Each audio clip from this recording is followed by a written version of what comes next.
Par 10 paroles le monde fut créé. Pirkei Avot, livre des Pères, chapitre 5.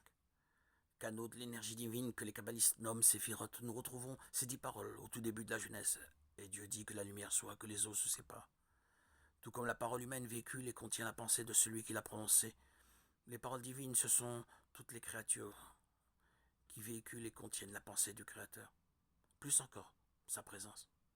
On peut donc affirmer que sa présence emplit l'univers plus que toute chose, de la moindre cellule à la plus grandiose galaxie, est un habit, un mot qui exprime sa pensée.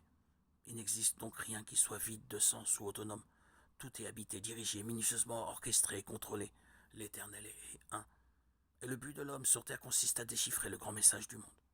Comprendre ce que Dieu a voulu dire par les monts et les mers, les fleurs et les oiseaux, les feux et les nuages. Comprendre et puis agir en fonction telle que le fit Abraham, notre premier père. Il traça pour l'humanité la route de la foi, foi qui mène à la connaissance. Car elle permet de lier la forme du monde à son sens profond. Elle permet à l'être de se mettre en harmonie avec son environnement grâce à la compréhension intuitive des 10 choses. Elle amène au pied du Sinaï, où les 10 paroles émergent de l'énigme et deviennent 10 commandements. Sachant cela, lorsque le péché aura quitté la voie de l'harmonie pour se fourvoyer dans les sentiers de la révolte, nous ne pourrons plus dire qu'il s'est éloigné de Dieu. Il n'existe aucun endroit loin de lui, sans lui. David l'a dit, si je sombre en enfer, te voici. Cependant, dans cet enfer où son mauvais choix l'a mené, le pécheur semble isolé parce que la présence divine y est très cachée. Proche et lointaine à la fois, tout comme la pensée d'un homme dont on ne comprend plus la langue. On entend bien les mots qu'il prononce, mais on ne saisit pas leur sens. Dieu appelle constamment le pécheur, mais celui-ci ne comprend pas le message.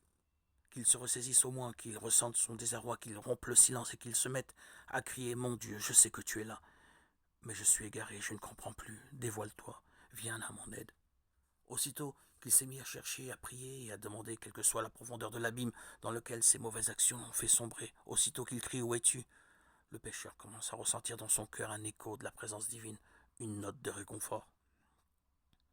S'il persévère et se donne du courage pour faire au moins le pas qu'il comprend, il établit alors un dialogue avec Dieu. On lui montrera le chemin du retour.